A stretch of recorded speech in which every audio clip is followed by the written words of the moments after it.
चलिए तो शुरू करते हैं IUPAC naming of the organic compound. तो अब IUPAC नेम जो है दैट इज बीइंग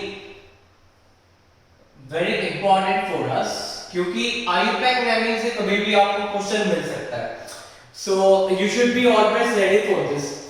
तो अब देखिए IUPAC नेमिंग के लिए तो एक बेसिक फंडामेंटल फॉर्मूला है जो हम लोगों को फॉलो करना होता है। यदि हम लोग ये फॉर्मूला फॉलो करते हैं तो हमेशा हमारा जो IUPAC नेमिंग है, IUPAC नेम जो है ऑर्गेनिक मॉलिक्यूल का, that is going to be the correct. ठीक है, और ये फॉर्मूला क्या है? ये फॉर्मूला सिंपल है। इस फॉर्मूला में हमारे पास में होता है एक चीज प्राइमरी प्रीफिक्स। ठीक है, तो ये जो प्राइमरी प्रीफिक्स होता है, ये प्राइमरी प्रीफिक्स आपको क्या बताएगा? ये प्राइमरी प्रीफिक्स आपको ये बताएगा कि किसी मॉलिक्यूल के अंदर में कोई साइड चेन है या नहीं है। ठीक है, यदि साइड चेन है तो साइड चेन के अंदर में कितने कार्बन है। ठीक है, और फिर ये बताएगा कि यदि सेम कार्बन के साइड चेन है तो कितने number of side chains are there. बहुत सारी इंफॉर्मेशन आपको मिलती है प्राइमरी प्रीफिक्स के बारे में। ठीक है, मतलब प्राइमरी प्रीफिक्स ये सारी इंफॉर्मेशन आपको देता है। इसके बाद जब आप आगे बढ़ेंगे तो आपको एक मिलता है और वो हो जाता है सेकेंडरी प्रीफिक्स। ठीक है, IUPAC नेमिंग सही करने का जो राज है वो ये फॉर्मूला ही है। यदि इस फॉर्मूले को आप फॉलो करोगे तो हमेशा आपका IUPAC नेम सही होगा और बहुत ही आसानी से आप इसका किसी भी ऑर्गेनिक कंपाउंड का नाम लिख पाएंगे। तो अब जब हम लोग सेकेंडरी सफिक्स की बात करते हैं तो सेकेंडरी सफिक्स सिर्फ हमें ये बताता है कि हमारा कंपाउंड जो है वो साइक्लिक है या नहीं है। ठीक है, तो इसमें केवल ये बताना होता है कि साइक्लिक है या नहीं है। तो यदि आपने वर्ड साइक्लिक यूज कर लिया है ऑर्गेनिक कंपाउंड के नाम में तो उसका मतलब ये होगा कि हमारा कंपाउंड जो है वो साइक्लिक टाइप का होगा। ठीक है, इसके बाद में हम लोग आगे बढ़ते हैं। We have the word root. अब ये जो वर्ड रूट है सारा खेल इसी का होता है। ठीक है, तो सबसे पहले यदि हम लोग ऑर्गेनिक कंपाउंड का नाम लिख रहे हैं तो हमें वर्ड रूट को पहचानते हुए आना चाहिए। ठीक है, जनरली वर्ड रूट का मतलब क्या होता है? वर्ड रूट का मतलब ये होता है कि किसी ऑर्गेनिक कंपाउंड में जो लॉन्गेस्ट पॉसिबल चेन आपको मिल रही है उसमें कितने कार्बन एटम्स प्रेजेंट हैं। ठीक है, तो लॉन्गेस्ट चेन में how many carbons are there, that is being indicated by word root. So that simply says how many carbon. ठीक है, इसका मतलब हुआ कितने कार्बन भैया, कितने आदमी थे। कालिया से पूछा था, आपसे क्या पूछेगा? how many carbons are there. Okay, so how many C atoms are there? So on the basis of that we have the word root. अब word root से आगे बढ़ा जाए यदि तो word root के बाद में हमारे पास में आता है suffix। ठीक है, मेन जो चीज है वो वर्ड रूट है। वर्ड रूट के पहले लगने वाला प्रीफिक्स, वर्ड रूट के बाद में लगने वाला सफिक्स होता है हमारे पास। तो अब यहां पर यदि हम लोग बात करें तो सबसे पहले मिलता है हमें प्राइमरी सफिक्स। ठीक है, तो प्राइमरी सफिक्स जो है ये क्या बताएगा? ये आपको ये बताएगा कि जो आपका ऑर्गेनिक कंपाउंड है उस ऑर्गेनिक कंपाउंड में डिग्री ऑफ सैचुरेशन क्या है। ठीक है, तो डिग्री ऑफ सैचुरेशन हम ऑलरेडी बात कर चुके हैं इसके बारे में। जो एक वीडियो हम लोगों ने बनाया हुआ है क्लासिफिकेशन ऑफ ऑर्गेनिक कंपाउंड, एक बार आप उसे देख लें तो आपको ज्यादा बेहतर तरीके से ये समझ में आएगा। सो डिग्री ऑफ सैचुरेशन का मतलब ये है कि वहां पर जो मॉलिक्यूल है उसमें सिंगल बॉन्ड है या फिर वहां पर डबल बॉन्ड है या फिर वहां पर ट्रिपल बॉन्ड है। ठीक है, तो this is simply known as degree of saturation. तो डिपेंडिंग ऑन दैट हम लोग यूज कर लेते हैं ANE, और इसी तरीके से डबल बॉन्ड के लिए यूज कर लेते हैं ENE, और ट्रिपल बॉन्ड के लिए यूज कर लेते हैं YNE। तो ये जो है ये हमारे पास में काम है प्राइमरी प्रीफिक्स का। प्राइमरी प्रीफिक्स ये बताएगा कि कंपाउंड सिंगल बॉन्ड वाला है, डबल बॉन्ड वाला है या ट्रिपल बॉन्ड वाला है। ठीक है, तो बेसिकली ये बताता है कि कंपाउंड सैचुरेटेड है या अनसैचुरेटेड है। दैट इज व्हाई हम कह रहे हैं कि ये डिग्री ऑफ सैचुरेशन को रिप्रेजेंट कर रहा है। वहीं पर आप आगे जब बढ़ेंगे तो you will get a secondary suffix. ठीक है, तो जो सेकेंडरी सफिक्स है भाई साहब ये आपको क्या बताने वाला है? सेकेंडरी सफिक्स ये बताएगा कि which is the main functional group in the molecule. जो हमारा ऑर्गेनिक कंपाउंड है उस ऑर्गेनिक कंपाउंड के अंदर में मेन फंक्शनल ग्रुप आपके पास में कौन सा जुड़ा हुआ है, ठीक है। So this simply represent the main functional group. यहां पर ये बताएगा मेन फंक्शनल ग्रुप कौन सा है, ठीक है। अब मेन फंक्शन, अब ऐसा भी होता है कभी कभी मॉलिक्यूल के अंदर में कि आपके पास में एक से ज्यादा जो है फंक्शनल ग्रुप जुड़े हुए हो, तो ऐसी स्थिति में एक जो होता है वो मेन फंक्शनल ग्रुप होता है और बाकी के जो फंक्शनल ग्रुप होते हैं they are treated as a side chain, ठीक है। तो इसलिए हम लोग उनके लिए उनके जो रिस्पेक्टिव प्रीफिक्स है वो वहां पर यूज करते रहेंगे, ठीक है। So respective prefix will be there for the functional group when they are not a principal functional group, ठीक है। तो अब यहां पर देखिए, जब हम लोग ऑर्गेनिक कंपाउंड की नेमिंग की बात करते हैं तो सबसे पहले जो शुरुआत होती है वो होती है हमारी लॉन्गेस्ट चेन सिलेक्शन, ठीक है। तो सबसे पहला काम नेमिंग में क्या करना है, लॉन्गेस्ट चेन को सिलेक्ट करना है। सो जब हम लोग लॉन्गेस्ट चेन के सिलेक्शन की बात करते हैं तो इसमें आपको क्या देखना है, इसमें आपको एक मॉलिक्यूल के अंदर में ये देखना है कि एक ऐसी चेन मिले जिसमें ज्यादा से ज्यादा कार्बन एटम हो। अब आप जब आप लॉन्गेस्ट चेन को सिलेक्ट कर रहे हैं तो लॉन्गेस्ट चेन आपकी कैसी हो सकती है, लॉन्गेस्ट चेन आपकी एक स्ट्रेट चेन की फॉर्म में कुछ इस तरीके से भी हो सकती है, ठीक है। या हम कहें कि इस तरीके से कार्बन लगा दिए जाए तो ये भी क्या होगा, ये भी हमारे पास में होगा एक लॉन्गेस्ट चेन, ठीक है।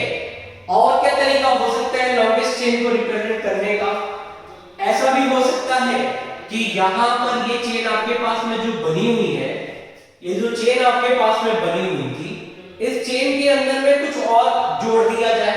तो मान लीजिए जैसे यहां पर ये जोड़ दिया हमने, ठीक है, और इसको और हम लोगों ने एक्सटेंड किया तो हम लोग इसको कुछ इस तरीके से बना देंगे यहां पर। तो अब हमारी जो लॉन्गेस्ट चेन है फिर हमें देखना होगा कि लॉन्गेस्ट चेन में जो नंबर ऑफ कार्बन एटम्स है वो किसके अंदर में ज्यादा आ रहा है। तो अब देखिए जैसे यहां तो सीधी सी कहानी है कि आप गिन लीजिए यहां पर कितने कार्बन है, तो 1 2 3 4 5 और 6 कार्बन एटम आपके पास में है। तो आपकी किस्मत अच्छी है कि आपको एक सीधी स्ट्रेट चेन मिल गई जिसके अंदर में 6 कार्बन एटम है और कोई साइड चेन नहीं है यहां पर, तो किसी और चेन के लॉन्गेस्ट चेन होने का सवाल नहीं उठता है। लेकिन अब जैसे इस टाइप के मॉलिक्यूल आएंगे तो इस टाइप के मॉलिक्यूल में आपको देखना पड़ेगा कि लॉन्गेस्ट चेन किधर से बन सकती है, क्योंकि यदि आप इधर से चलेंगे तो यहां से तो आप गिनेंगे कि भाई number of carbon atom 1 2 3 4 5 6। Actually में जब पहली बार कोई नोमेनक्लेचर करता है तो वो देखता है कि लॉन्गेस्ट चेन तो मुझे यही वाली मिल रही है और वो इसी को लॉन्गेस्ट चेन सिलेक्ट कर लेता है। लेकिन लॉन्गेस्ट चेन का मतलब ये होता है कि आप देखें कि पूरे मॉलिक्यूल में सबसे ज्यादा कार्बन किस सीक्वेंस के हिसाब से आ सकता है। तो अब यदि यहां पर आप देखें तो क्या किया जा सकता है, हम यहां से इसको घुमा सकते हैं। यहां से एक चेन हमारे पास में ये है जो सीधी चेन जा रही है जिसके अंदर में 6 कार्बन एटम है। दूसरी चेन हमारे पास में क्या होगी, जो कि हम लोग यहां से स्टार्ट करेंगे, तो वी कैन हैव 1 2 3 4 5 6 एंड 7। तो यहां से हमारे पास में 7 कार्बन एटम की एक चेन बन सकती है। और क्या पॉसिबिलिटी हो सकती है, यदि हम लोग इस वाले कार्बन से स्टार्ट करेंगे तो इस वाले कार्बन से हम नंबर की बात करें तो again we will be having 1 2 3 4 5 6 7 and 8। तो अब यहां पर हमारे पास में कितने कार्बन मिल रहे हैं, यहां पर हमारे पास में मिल जा रहे हैं 8 कार्बन। तो ये जो 8 कार्बन वाली चेन है ये हमारी क्या होगी, longest chain. This is not the straight chain. जो 8 कार्बन की चेन है हमारी वो एक स्ट्रेट चेन नहीं है, लेकिन उस चेन के अंदर में सबसे ज्यादा कार्बन एटम आ रहे हैं, ठीक है। तो आपको ये देखना है कि मॉलिक्यूल का कुछ भी स्ट्रक्चर आता है, मॉलिक्यूल में पॉसिबिलिटी आपको देखनी कि किस चेन के अंदर में सबसे ज्यादा कार्बन एटम आ सकते हैं, ठीक है। तो उसी के आधार पर आप ये सिलेक्ट करेंगे कि जो हमारा वर्ड रूट है वो वर्ड रूट क्या होगा, ठीक है। तो जैसे मैं आपको बता दूं वर्ड रूट के बारे में कि यदि हमारे पास में सिंगल कार्बन एटम है, when we talk about the word root, ठीक है, तो वर्ड रूट में सिंगल कार्बन एटम के लिए वी यूज मिथ, ठीक है, 2 कार्बन एटम है तो we'll be using it for this, 3 carbon atom है तो we will be using prop for this, है ना। 4 के लिए हम लोग ब्यूट यूज कर लेंगे, 5 के लिए हम लोग यूज कर लेंगे पेंट, और 6 के लिए हम लोग यूज कर लेंगे भैया यहाँ पर हेक्स, 7 के लिए हम लोग यूज करेंगे यहाँ पर हेप, और उसके बाद में 8 आ गया तो हमने यूज कर लिया ऑक्ट, 9 आ गया तो हमने यूज कर लिया नॉन, 10 आ गया तो हमने यूज कर लिया डेक, ठीक है, और 11 आया तो हमने यूज कर लिया भैया दिस इज अनडेक, 12 आया तो हमने यूज कर लिया कि ये क्या हो गया भाई, ये हो गया अपने पास में डोडेक, ठीक है, 13 आ गया तो आपने यूज कर लिया यहाँ पे ट्राइडेक, ठीक है, उसके बाद में आपने यूज कर लिया 14 के लिए टेट्राडेक, ठीक है, पेंटाडेक, सेप्टाडेक, हेप्टाडेक, ऑक्टाडेक, नोडेक, सिक्स। तो इस तरीके से हमारे पास में क्या चलते रहता है। आप बेसिकली यदि 12-13 तक भी याद कर लेंगे तो आपका सारा काम हो जाएगा, बहुत सारे आपको याद करने की जरूरत नहीं है, और 20 तक याद कर ले तो बहुत अच्छी बात है। तो अब देखिए जब हम लोग बात कर रहे हैं लॉन्गेस्ट चेन, तो लॉन्गेस्ट चेन एक्चुअल में क्या डिटरमाइन करती है, ये आपको ये बताती है कि what will be your word root, ठीक है, वर्ड रूट का जो निर्धारण होता है वो कहां से होता है, वो होता है हमारे पास में लॉन्गेस्ट चेन से। लॉन्गेस्ट चेन आपको देखना पड़ेगा, लॉन्गेस्ट चेन जब आप देखेंगे तब आप क्या डिसाइड करेंगे कि वर्ड रूट आपके पास में मॉलिक्यूल का क्या होगा, ठीक है। तो सबसे पहला काम हमारे पास में लॉन्गेस्ट चेन को सिलेक्ट करना है, और लॉन्गेस्ट चेन को सिलेक्ट करके डिसाइड करना है कि हमारे मॉलिक्यूल में वर्ड रूट जो है वो क्या होगा, ठीक है। तो अब जैसे हम लोग कंपाउंड के नाम की बात करें तो इस कंपाउंड का जो नाम है, मुझे पता है कि यहाँ पर प्राइमरी प्रीफिक्स जो भी प्राइमरी प्रीफिक्स है इस मॉलिक्यूल के अंदर में कुछ है नहीं, तो वहां पर मैं छोड़ दूंगा, कुछ नहीं लिखूंगा।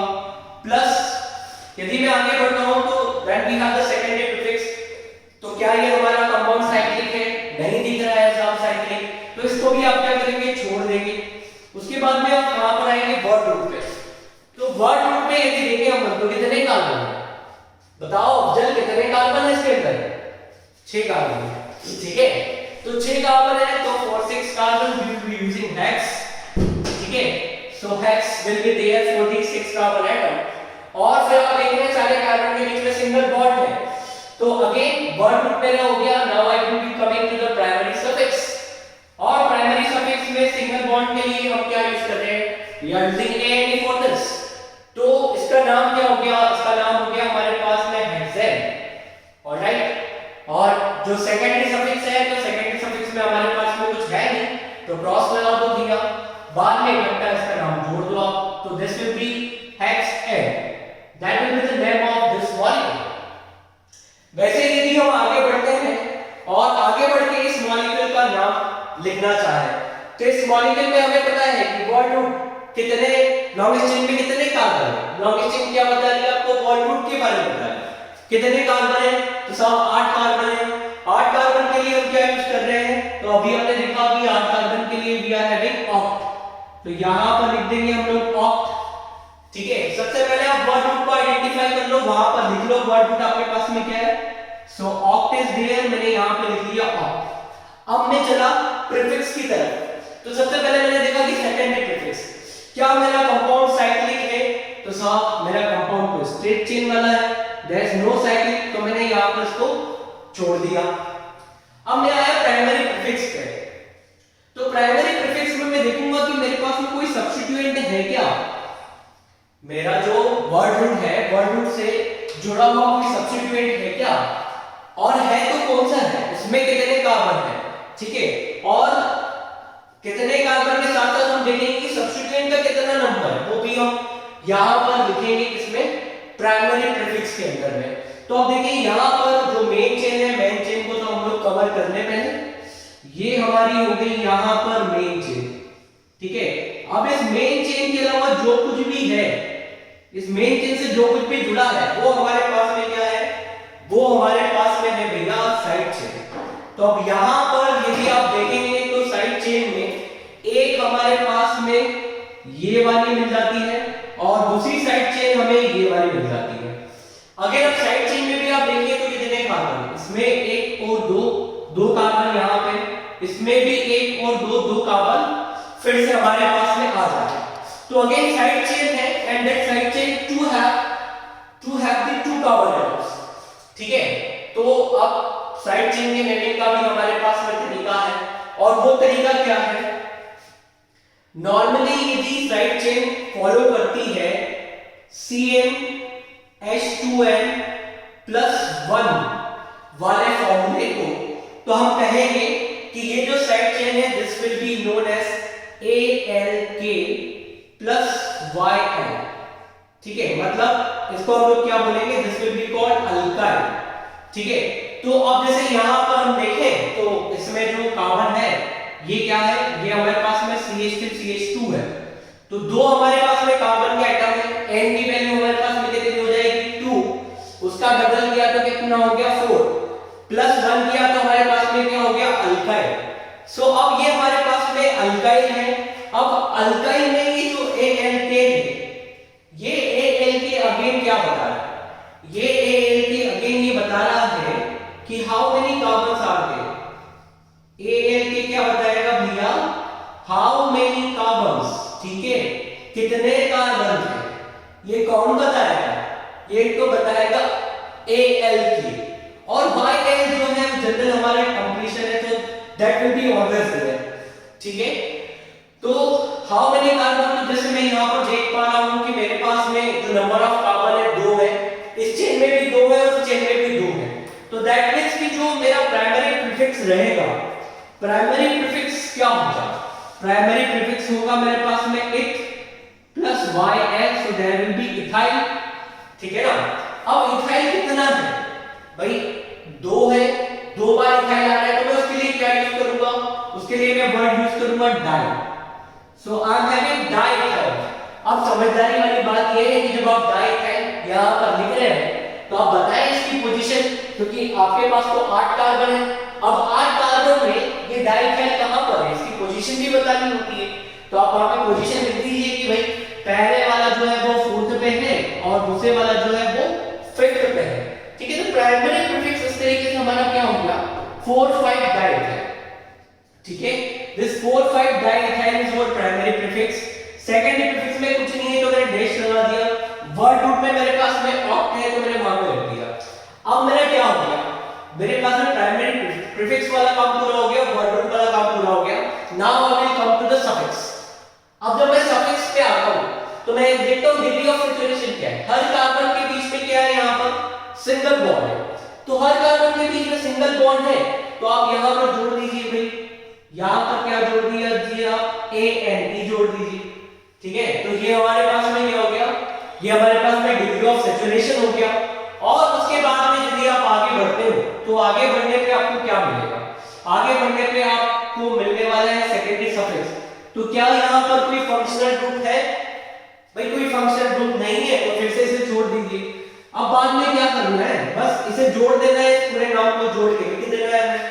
और जब हम लोग ऐसा करते हैं तो हमारे पास में आयुपैक नेम क्या बनता है, ठीक है, IUPAC name of the molecule, जिसके अंदर में क्या होगा, जो नाम है वो हो जाएगा 4,5 डाइमिथाइल, सॉरी डाइइथाइल, उसके बाद में ऑक्ट और साथ में क्या जुड़ गया ANE, so that will be the name of this molecule, ठीक है। जब आप नाम लिखें तो बीच में आपको स्पेस नहीं देना है, name should be continuous one, so that will be the name of my molecule, that is 4,5 diethyl octane, ठीक है। तो ये हमारे पास में क्या था, ये हमारे पास में था selection of the longest chain का व्यू।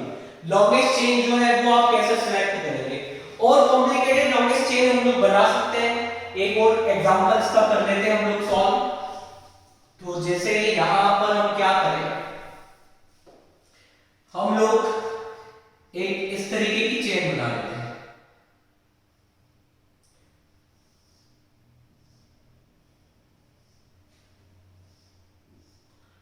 अब देखिए इस चेन के अंदर में आप जितने लगाते जाएंगे ये चेन जो है उतनी बढ़ते चली जाएगी, ठीक है।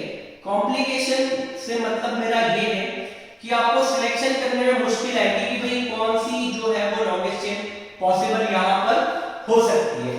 तो लॉन्गेस्ट चेन का सिलेक्शन करना जो होता है वो कॉम्प्लेक्स मॉलिक्यूल में थोड़ा और इंपॉर्टेंट हो जाता है, क्योंकि कई सारी चेन्स ऐसी दिखती है जो कि लॉन्गेस्ट चेन की संभावना रखती है, ठीक है, लेकिन उनमें से एक ही जो है वो लॉन्गेस्ट चेन बन पाती है। तो अब देखिए यहां से एक, तो वही नॉर्मल तरीका कि कोई स्ट्रेट चेन से चला, यहां से चला, स्टार्ट किया किसी ने, तो कितने कार्बन होंगे, 1 2 3 4 5 6 7 और यहाँ, तो टोटल मिला के 8 कार्बन जो है वो यहां से संभव है। यदि यहां से हम लोग शुरुआत करते हैं, कोई जो है कोई यहां से शुरुआत कर सकता है कार्बन की काउंटिंग की, तो यहां से देखिए कितने आएंगे, 1 2 3 4, ठीक है, 5 6 और 7, तो यहां से केवल हमारे पास में 7 कार्बन आ रहे हैं, ठीक है, तो मतलब ये हमारी लॉन्गेस्ट चेन तो नहीं होने वाला है। और क्या हो सकता है, कोई यहां से नंबरिंग कर सकता है इस पोजीशन से, अब इस पोजीशन से नंबरिंग देखिए जो कोई सीधे नीचे भी आ सकता है, कोई चाहे उधर जा सकता है, कोई इधर जा सकता है ना, तो उस हिसाब से अलग अलग नंबरिंग होगी। यदि सीधे नीचे आएगा तो क्या होगा, 1 2 3 4 5 और 6, 6 कार्बन केवल रहेंगे, तो ये हमारी लॉन्गेस्ट चेन नहीं होगी। यदि यहां से इधर की तरफ में चलता है तो 1 2 3 4 5 और 6, अगेन 6 कार्बन है, तो this is not going to be the longest chain. Again फिर यहां से इधर की तरफ में जा सकता है, तो 1 2 3 4 5 6 और 7, तो फिर से यहां पर 7 कार्बन आ रहे हैं, तो that is again not the longest chain, ठीक है। अब फिर क्या बचता है, एक रास्ता बचता है कि हम यहां से या यहां से कहीं से शुरुआत करें। तो अब देखिए जब यहां से करते हैं तो क्या कंडीशन होती है, ये नंबर 1, ये नंबर 2, ये नंबर 3, ये नंबर 4, ये नंबर 5, ये 6, ये 7 और एक ये हमारे पास में है, ठीक है। तो अब हमारे पास में दो लॉन्गेस्ट चेन जो है वो बन चुकी है, ठीक है।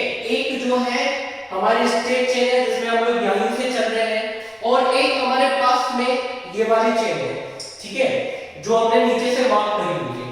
तो अगेन यहां पर भी हमारे पास में कार्बन कितने हो जा रहे हैं, 8 कार्बन हो जा रहे हैं। अब ये हमारे पास में दुविधा वाली बात आ गई कि यहां पर कैसे लॉन्गेस्ट चेन सिलेक्ट की जाए। दो चेनें हैं, दोनों चेनों के अंदर में 8 कार्बन है, बराबर नंबर ऑफ एटम्स है, ठीक है। एक बार और क्रॉस चेक कर लेते हैं, 1 2 3 4 5 6 7 और 8, तो दोनों चेन के अंदर में हमारे पास में 8 है। अब फिर हम लोग क्या करें, अब लॉन्गेस्ट चेन में जब ऐसी कंडीशन हो जाए कि बराबर आपके पास में नंबर ऑफ एटम्स आएंगे, तो आप एक और रूल को ध्यान में रखेंगे, ठीक है। और वो रूल क्या कहता है, वो रूल ये कहता है कि लॉन्गेस्ट चेन जो आपने सिलेक्ट करी है, लॉन्गेस्ट चेन जो आपने सिलेक्ट करी है, इसको आप रूल 1.1 मार्क करें। लॉन्गेस्ट चेन जो आपने सिलेक्ट करी है उसके अंदर में क्या होना चाहिए, it should have maximum number of side chain, ठीक है। तो उसके अंदर में सबसे ज्यादा क्या होना चाहिए, आपके पास में साइड चेन होना चाहिए। अब जरा आप काउंट कर ले किसके अंदर में सबसे ज्यादा साइड चेन है, तो साइड चेन के साथ साथ में एक और चीज है कि फंक्शनल ग्रुप भी वहां पर होना चाहिए, so the functional group must be there, ठीक है, in the selection of the longest chain along with the maximum number of the substituent. तो यदि ऐसा हो कि हमें मैक्सिमम नंबर ऑफ सब्स्टिट्यूएंट में और फंक्शनल ग्रुप में यदि सिलेक्शन करना हो, तो फंक्शनल ग्रुप हमारी प्रायोरिटी होगा, ठीक है। पहले प्रायोरिटी हमारी फंक्शनल ग्रुप, लॉन्गेस्ट चेन में फंक्शनल ग्रुप आना चाहिए, साथ में क्या है, मैक्स सब्स्टिट्यूएंट हमारे पास में आना चाहिए, तो ये बात भी आपको ध्यान रखनी होगी। अब देखिए एक तो जो है मैंने मार्क किया हुआ है, इसमें देख लेते हैं कितने सब्स्टिट्यूएंट है, तो एक यहां पर है, दूसरा यहां पर है, तीसरा यहां पर है, फोर्थ यहां पर है, फिफ्थ यहां पर है, सिक्स्थ यहां पर है, सेवंथ यहां पर है। तो यहां पर इस चेन से यदि मैं चलता हूं तो टोटल 7 साइड चेन्स मुझे मिल जाती है, और मैं उनको ग्रीन से मार्क कर रहा हूं, एक ये वाला होगा, एक ये वाला होगा, this is going to be the side chain, ये खुद भी एक साइड चेन हो जाएगा, ये खुद भी एक साइड चेन होगा, ये भी साइड चेन होगा, ये भी साइड चेन होगा, ठीक है।